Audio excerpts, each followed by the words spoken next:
sedikit introduksi yang kita berikan berkenaan dengan isu yang kita akan kupas bentar saja lagi. Kita bercakap berkenaan, baru 19 November yang 2022 tu PR 2015. Betul. Tutup 9 bulan, kita kena lagi PRN kecil kan. PRN ni beberapa 6 buah negeri. Kita berikan tumpuan kepada negeri Kedah, Pulau Pinang, Selangor, Negeri Sembilan, Kelantan dan juga Terengganu. Pastinya PRN kali ini, saya rasa sangat-sangat hangat dan banyak nanti sentimen, trend semasa bagaimana melihat PRN yang baru ini. Kita nak terus bersama dengan tetamu kita, Afad. Ya, kita terus saja nak bersama dengan tetamu kita. Tak lain tak bukan. Akhirnya bukan saja calon yang penat, lelah, penat juga. Penganalisis politik pun sama juga. Mungkin kurang tidur, tapi tak apalah, untuk memberikan fokus kepada PRN kali ini. Kita terus saja bersama dengan Dr. Taufik Yaakob, penganalisis politik UM. Terima kasih, Doktor. Sama-sama. Saya sangat gembira datang tiba-tiba. Alhamdulillah. Last kita berjumpa dekat Mekah, Alhamdulillah. Setahun yang lalu. Setahun yang lalu. Tapi kita tak cerita pasal politik dah. Hari ini kita cerita tentang PRN. Okey. Kita nak tanya dulu berkenaan dengan PRN ini.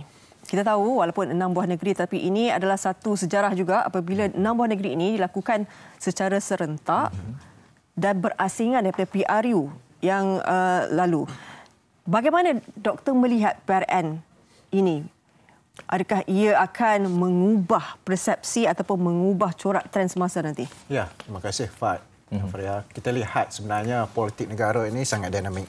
Dan apa yang berlaku hari ini itu sebenarnya adalah satu kesedaran politik yang berlaku dalam sistem politik negara kita. Dan apatah lagi kita sering bercakap tentang politik, apatah lagi kita mulakan hari ini, hari Isnin pun cakap tentang politik di awal pagi, seolah-olah seperti makanan harian kita. Dan kita lihat apabila pilihan raya diadakan secara berasingan, itu memang diperuntukkan dalam Undang-Undang Tubuh Negeri dan tidak boleh dipersoalkan. Tetapi bagaimana kedua pilihan raya yang dijalankan, iaitu pilihan raya umum hari itu, kemudiannya pilihan raya umum negeri yang diadakan secara berasingan ini mampu untuk menarik sokongan ataupun mampu untuk menarik lebih ramai pengundi-pengundi untuk keluar mengundi. Kerana kita lihat sudah semestinya bukan pengundi itu berasal daripada negeri yang mereka diami. Ada yang merantau daripada Kelantan, tinggal di Lembah Kelang, kemudiannya perlu pulang kembali ke tempat masing-masing untuk mengundi. Jadi bagi saya sedikit sebanyak mempengaruhi kelesuan politik, sama ada kesedaran politik itu juga mampu untuk memberikan peratusan keluar mengundi yang tinggi ataupun rendah. Namun dalam konteks sains politik, dalam ilmu sains politik, perkara ini merupakan satu perkara yang menarik kerana unik. Apatah lagi perkara baru dalam politik negara, dan saya juga perlu lihat dalam konteks rakyat itu sendiri bagaimana mereka mampu ataupun tidak berhadapan dengan satu pilihan raya sekali lagi dalam tempoh yang cukup singkat. Dan kita juga seperti mana dikatakan oleh Fad tadi, cukup tidur ataupun tidak, itu menjadikan kita itu lebih bersemangat untuk meraihkan demokrasi di Malaysia. Ya, bagaimanapun kita dapat melihat pilihan raya kali ini cukup berbeza, Doktor. Yang cukupnya berbeza apabila kita menyaksikan pertembungan, gabungan antara Pakatan Harapan dan juga Barisan Nasional yang suatu ketika dahulu merupakan seteru utama. Memang kata orang tak terlintas ada fikiran masing-masing kan. Tetapi kali ini mereka berjaya untuk membentuk kerajaan perpaduan, kerajaan madani, dan disokong oleh beberapa pihak. Jadi kalau kita lihat bukannya mudah untuk kita nak melihat ada satu kerajaan Perikatan Nasional di satu blok lain kan. Jadi bagaimana selepas 7 bulan gabungan antara PH dan juga BN ni, Dr. Taufik melihat adakah gabungan mereka ini boleh terus memacu ekonomi dan sebagainya, atau bagaimana? Kita kena bagi peluang kepada mana-mana kerajaan yang membentuk kerajaan peringkat persekutuan ataupun negeri. Kerana politik kita ini politik yang menuju ke arah kematangan. Kita tidak menjangkakan sebelum ini sebuah parti politik boleh bertukar dan berkawan dengan parti politik yang lain. Sebelum ini menjadi seteru yang cukup kuat antara satu sama lain, tetapi akhirnya mampu untuk bekerjasama untuk membentuk kerajaan. Jadi saya lihat sebenarnya politik Malaysia ini, khususnya pengundi-pengundi, ahli parti, pemimpin negara, perlu menunjukkan ataupun perlu memperlihatkan kematangan politik yang luar biasa. Kalau sebelum ini kita terlalu ekstrim lah dengan parti masing-masing sehingga sukar untuk menerima pandangan, perbezaan, ataupun kita tolak ke tepi perkara-perkara yang begitu baik untuk negara semata-mata akibat perbezaan politik. Tetapi saya lihat apabila berlakunya satu dinamik politik yang memungkinkan kita untuk menjadi seorang yang lebih matang, maka saya fikir sudah tiba masanya untuk kita mencari persamaan, sudah tiba masanya untuk kita meraihkan kepelbagaian, perbezaan dan jadikan pilihan raya ini sebagai satu pesta demokrasi. Jangan satu platform untuk kita bermusuh satu sama lain, membenci sehingga tidak minum satu meja, kemudiannya jiran sama jiran tidak bertegur. Apatah lagi kita lihat sebenarnya kita sedang bergelut dengan pelbagai masalah ekonomi, sosial, apatah lagi politik.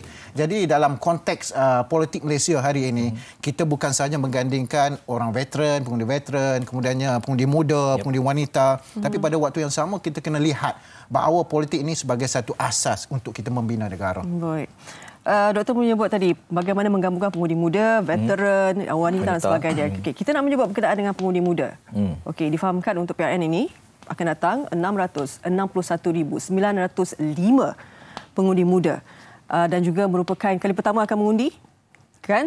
Jadi kita kalau kita tengok balik PRU 15 pengundi muda ni dia tiba-tiba ada 10.6 juta tu, dia tiba-tiba macam kita melihat satu ombak besar, dia membawa jawapan, oh ini rupanya pilihan pengundi muda kepada parti pilihan mereka. Bagaimana doktor? Kita melihat angka ini yang buat kali pertama akan mengundi PRN akan datang, adakah itu akan memberi sedikit faktor menggusarkan juga, membimbangkan bila ada ombak yang umur 18 hingga 20 tahun ini? Dia bukan sekadar angka, tetapi sebenarnya kehadiran pengundi muda ini, misalnya yang kali pertama akan mengundi di 6 negeri ini, merupakan satu faktor yang menolak kepada perubahan sesuatu sistem politik ataupun perkara baru dalam politik. Misalnya perlu kita lihat kaedah berkempen. Ya, kalau sebelum ini kita menilai bahawa pemimpin-pemimpin ataupun calon-calon yang bertanding pilihan raya, mereka keluar berkempen secara fizikal, pergi rumah ke rumah, kemudiannya perlu tackle perasaan pengundi-pengundi. Tetapi hari ini kita lihat media sosial sangat memainkan peranan. Apatah lagi pengundi muda ini sangat dekat dengan media sosial. Kita lihat beberapa siri kempen secara fizikal, ceramah-ceramah di tempat-tempat di merata negeri kurang mendapat sambutan. Tetapi apabila kita lihat Facebook, Twitter, TikTok, apatah lagi TikTok hari ini, mereka sangat tertarik dengan ceramah-ceramah di TikTok hingga menunjukkan view sehingga 30,000, 20,000. Jadi keadaan ini menggambarkan bahawa pengundi muda itu menyegarkan politik negara. Dan pada waktu yang sama, saya juga tak nak lupa sebenarnya kepada pengundi wanita dan calon-calon wanita. Cuma saya sedikit kecewa lah, Fad. Ria ada sini kan. Daripada 501 calon yang bertanding dalam PRN negeri kali ini, hanya 71 calon wanita yang bertanding. Jadi hanya 12% bagi saya belum cukup lagi untuk kita mengangkat suara wanita sebagai calon dalam pilihan raya. Kalau kita sebelum ini melaung-laungkan tentang kita meletakkan kuota 30%, mahukan suara wanita itu lebih tinggi, tetapi dengan hanya 71 orang, saya sangat sedih. Dan kita harapkan akan adalah kan perubahan selepas ini dan ini politik berkaitan dengan wanita ini. Dan kalau bercakap tentang pengundi muda yang Faria sentuhkan tadi, kita dapat lihat juga ada di antara parti-parti politik yang meremajakan parti yang mana mereka meletakkan calon-calon muda juga untuk bertanding di beberapa kawasan. Okey, kita nak berbalik kepada gabungan antara PH, BN dan PN pula. PH. Itulah dia banyak sangat pilih ni. PH, Pakatan Harapan dan juga Barisan Nasional. Kita nak menyentuh mungkin negeri yang saya rasa sejak Rumenjak ni ramailah orang duk berkata tentang negeri ni. Orang doktor jugalah belah-belah Kedah. Sejak ni memang sangat terkenal lah. Okey, memang BN dan juga PH cubalah merampas kerajaan Perikatan Nasional di Kedah yang mana dikuasai oleh pihak PAS. Sebab apa? Sebab Kedah ni memang begitu unik sekali dan juga mereka bercakap tentang banyak perkara juga tentang isu tentang 3R dan sebagainya. Bagi pandangan doktor sendirilah, apa mungkin yang boleh dikatakan tentang negeri Kedah itu dan PRN kali ini? Sekarang saya takut nak keluar ke mana-mana sebab apabila saya keluar daripada kereta nak pergi makan ke nak pergi bersia-sia, orang tanya berapa akan menang, parti mana yang akan menang dan berapa negeri yang akan diperolehi oleh parti-parti politik tersebut. Saya terus terang saya jawab, saya bukan bomoh politik untuk ramal, tetapi boleh saya nyatakan di sini iaitu setiap negeri dia ada budaya politik dia yang tersendiri. Dan sentimen kenegerian itu hanya melibatkan pengundi-pengundi yang mengundi di negeri berkenaan. Dan kita lihat pengundi luar tidak boleh define ataupun tidak boleh mendefinisikan apa kehendak yang diperlukan oleh pengundi tempatan. Sebab itulah kita kena turun ke lapangan, kita lihat apa yang dimahukan oleh pengundi tempatan, isu-isu tempatan, dan bagi saya yang penting apabila sebuah kerajaan itu dibentuk di negeri berkenaan, maka kerajaan tersebut kena serve, kena khidmat kepada penduduk tersebut. Dan pengundi-pengundi yang di luar daripada negeri berkenaan, akhirnya lepas mengundi pulang balik ke tempat mereka bekerja, mendiami. Jadi saya lihat setiap negeri ada gelombang dia masing-masing, tetapi kita lihat persaingan yang sangat sengit. Dan bagi saya, walau apa pun terjadi di negeri-negeri berkenaan, itulah dinamik politik. Walaupun dalam PRU 14 yang lalu, kita lihat parti lain yang mentadbir Kedah, kemudiannya beralih kuasa kepada Perikatan Nasional. Dan kemudiannya sekarang kita lihat ada satu persaingan yang cukup, bagi saya cukup sengit, yang luar biasa.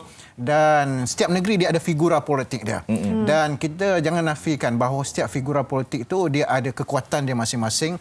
Dan hanya pengundi di negeri berkenaan faham dan hanya mereka tahu apa yang mereka mahu. Kalau kita tentukan kemahuan di negeri berkenaan, saya lihat ini akan menyebabkan kerajaan yang dibentuk ataupun dipilih tidak mengikut selera apa yang dimahukan pengundi tempatan. Okey. Kita difahamkan untuk PRN nanti dia lebih daripada 9.7 juta pengundi. Jadi kita ni ada pengundi tega, kita ada pengundi atas pagar, kan doktor kan? Okey. Ada orang kata macam alah kalau tak keluar undi pun bukannya boleh ubah kerajaan pusat itu. Tapi bagaimana doktor? Nak bagi tahu bahawa betapa pentingnya sebenarnya 12 Ogos tu nanti. Walaupun tidak dapat menukar, tapi apakah PRN ini dapat menentukan hala tuju kerajaan seterusnya? Kita kena lihat bahawa tugas kita di Malaysia ini bukan hanya sekadar untuk berkeluarga, mencari kerja, kemudian menikmati kehidupan. Tetapi bagi saya, khidmat kita, bakti kita, tugas kita itu lebih besar merangkumi daripada hakiki yang perlu kita laksanakan. Iaitu kita perlu juga menentukan siapa yang boleh mentadbir negara, boleh mencapai satu keadaan yang aman dan harmoni dalam konteks politik negara. Dan yang kedua, yang pasti kebajikan rakyat itu terbela. Ya, biarlah siapa pun menjadi kerajaan, ya, perbezaan itu di mana-mana parti dan pemimpin politik, tapi pada waktu yang sama saya suka jika kita lihat bahawa perbezaan politik itu sebenarnya adalah untuk kita mengangkat satu persamaan yang boleh kita bina negara bersama-sama. Jangan kita jadikan perbezaan itu sebagai titik perbalahan. Tetapi kita mencari pemimpin, ya, kerajaan untuk mentadbir negara, negeri supaya negara kita lebih makmur dan aman sentosa selepas ini. InsyaAllah. Okey. Baik, kita nak meraihkan juga penonton-penonton Malaysia hari ini di Facebook kami. Jadi kita nak bacakan mungkin ada pandangan daripada mereka. Okey, daripada Pak Ngah Merbuk. Oh, Kedah ni. Saya rasa ni. Okey, Assalamualaikum. Waalaikumsalam. InsyaAllah gabungan PHBN ni dapat memberi nafas baru kepada 6 negeri. Cuma saya risau tentang pengundi muda yang gagal untuk menilai parti politik yang jujur. Mereka agak kurang membaca, hanya menilai calon dari TikTok sahaja. Mohon jawapan daripada doktor. Betul? Sebab itu kita kena lihat bahawa untuk menilai calon bukan sekadar daripada tengok ataupun lihat video saja. Kita kena buat ulang kaji sedikit. Kena buat kerja rumah sedikit sebelum pergi mengundi. Ya, kita kena kaji latar belakang calon, pengalaman, prestasi yang akhirnya kita memilih seorang calon yang terbaik kepada pemimpin negeri kita. Dan saya yakin sebenarnya kalau kita ada pelbagai sumber untuk kita menilai calon-calon yang akan bertanding dalam pilihan raya, kita akan berlapang dada, berjiwa besar untuk kita mengundi dalam pilihan raya 12 Ogos 2023 Sabtu ni. Tapi saya pasti yang mana mengundi menerusi TikTok itu, lihat dekat TikTok, saya rasa mereka ni adalah pengundi atas pagar. Yang mungkin mereka tidak tahu siapa yang mereka nak undi, mereka tak tahu parti mana dan juga calon-calonnya. Tapi kalau kita tengok dulu pun, kita dulu mengundi mungkin ada setengah yang menilai daripada parti. Dia memilih parti untuk mengundi. Tetapi kebanyakan kita tahu kalau pengundi muda ni doktor, dia tidak memilih parti. Dia lebih kepada calon individu itu yang boleh membawa solusi kepada apa yang kehendak orang muda. Sebab itu saya masih muda. Kita pun masih sebaya. Kita sebaya. Jadi kita mahukan calon parti yang boleh membawa aspirasi kita. Dan saya juga tidak nafikan bahawa ada calon yang veteran tetapi ada jiwa muda. Maka kita tidak boleh ketepikan calon-calon tersebut kerana pada waktu yang sama kita kena gandingkan supaya apa yang kita mahukan itu akhirnya diangkat dan direalisasikan, ya, aspirasi kita. Sebab itulah saya yakin sebenarnya pilih calon yang betul-betul mampu berhikmat, ada prestasi yang baik dan bukan sekadar muda tetapi pada waktu yang sama mampu untuk memberi hikmat yang luar biasa kepada seluruh rakyat Malaysia. Kerana rakyat Malaysia melihat 6 negeri ini, bukan saja melihat kita pagi ini, tapi sebenarnya melihat apa yang akan berlaku di 6 negeri ini. Mereka akan mempunyai satu sentimen, persepsi yang baru kerana politik Malaysia hari ini politik persepsi yang mahukan bukan sekadar persepsi tetapi pada waktu yang sama realisasi apa yang dinyatakan. Okey, sama-sama kita nantikan 12 Ogos nantilah. Okey, bercakap tentang 12 Ogos nanti, pengundian, bagaimana pula Doktor melihat keputusan, andai kata keputusan telah pun diumumkan pada 12 Ogos nanti, bagaimana ianya bakal untuk menjadi penentu survival politik, kerjasama antara PH dan juga BN maupun Perikatan Nasional? Ya, yang penting kena lihat sama ada perlu lebih perbaiki kerjasama politik kerana bukan mudah ya kali pertama berkawan dengan satu politik yang baru, kemudiannya untuk meyakinkan ya ahli akar umbi walaupun ada sedikit di sana sini suara-suara, tetapi saya lihat apa yang cuba dilakukan iaitu bagaimana membentuk kerjasama. Dan dalam politik Malaysia hari ini tidak ada kerjasama antara satu parti dengan parti politik yang lain. Mereka perlu mewujudkan gabungan dan gabungan ini berbentuk ringan dan boleh berubah pada bila-bila masa. Dan yang penting iaitu mana-mana parti politik yang berbentuk gabungan, hasrat dan matlamat mereka mestilah untuk kebajikan rakyat. Ya, kebajikan rakyat itu paling utama kan. Apatah lagi banyak isu yang sedang dimainkan, banyak yang ditanggung bebanan oleh rakyat, itu sebenarnya perlu diambil kira juga. Baik, Doktor, terima kasih banyak-banyak atas perkongsian ini. Saya kira okey, last. Doktor, bagaimana melihat nanti mana negeri yang akan panas nanti dalam 6 negeri ni? Dalam 6 negeri, saya lihat ke-6 negeri panas. Sebab itulah harapan rakyat Malaysia mahukan satu politik yang baik, aman dan harmoni dan walaupun panas tapi jaga tata susila dan tata kelaku setiap orang. Kita tengok juga kerusi panasnya nanti. Januari confirm. Okey. Kita ucapkan terima kasih kepada Dr. Taufik Yaakob, penganalisis politik UM dan esok adalah hari undi awal. Betul. Untuk anggota polis juga tentera ini dia 97,388. Jadi untuk anda semua 12 Ogos nantilah yang mana mungkin balik ke Kelantan, Terengganu, ke 6 negeri tersebut, baliklah dengan hati-hati dan undilah calon anda dengan tepat. Dan yang mana menang tu berimanlah untuk rakyat, bukan untuk diri sendiri.